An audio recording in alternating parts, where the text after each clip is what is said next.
Yesterday I finished one of the best books that I've ever read. This 2019 book is a book that you must read.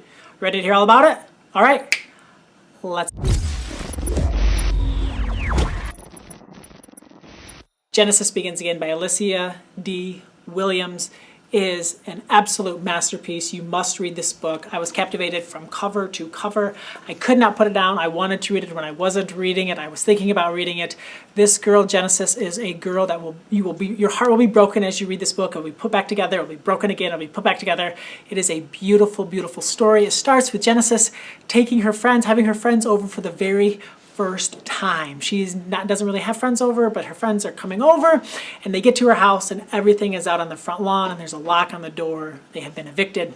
This is not the first time they've been evicted. It's happened many, many times. Her father has a gambling and a drinking problem. The rent doesn't get paid. They often find themselves on the street. So they go to their grandmother's house. Dad finds a new place, a beautiful place, and they're like wondering, how did he afford this place? How are things going? So they're in this place, but you are always feeling like they're going to also be evicted from this house in Farmington, Michigan. What? I was really fascinated with how this book discussed skin tone. Genesis has dark skin, very dark skin, and her mother is very light skinned. Her father is also dark skinned. Her father wanted her to be light skinned like her mother. He wanted her to be beautiful like her mother, and he makes her feel very ugly and very ashamed for the color of her skin.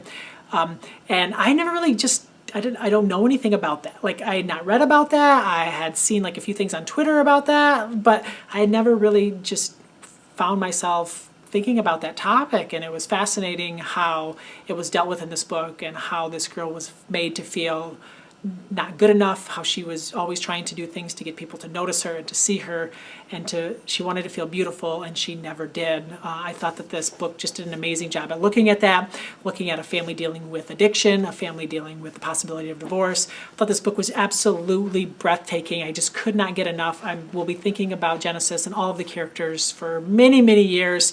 I really, truly feel like it's one of the best books that I've ever read. I feel like every character, both of the parents, Genesis, her friend, her teacher, other kids in school, her grandmother. I feel like you just really get to know all of the characters. I feel like they're all really well developed and play such an important role in the telling of this story.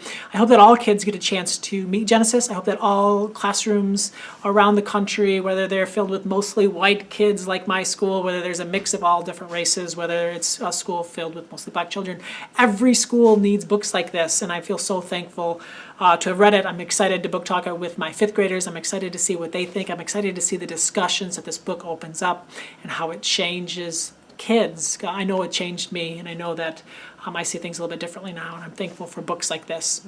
If you read one book based on my recommendations in 2019, make sure it's Genesis Begins Again. You won't regret it, I promise. Have an amazing day and happy, happy reading.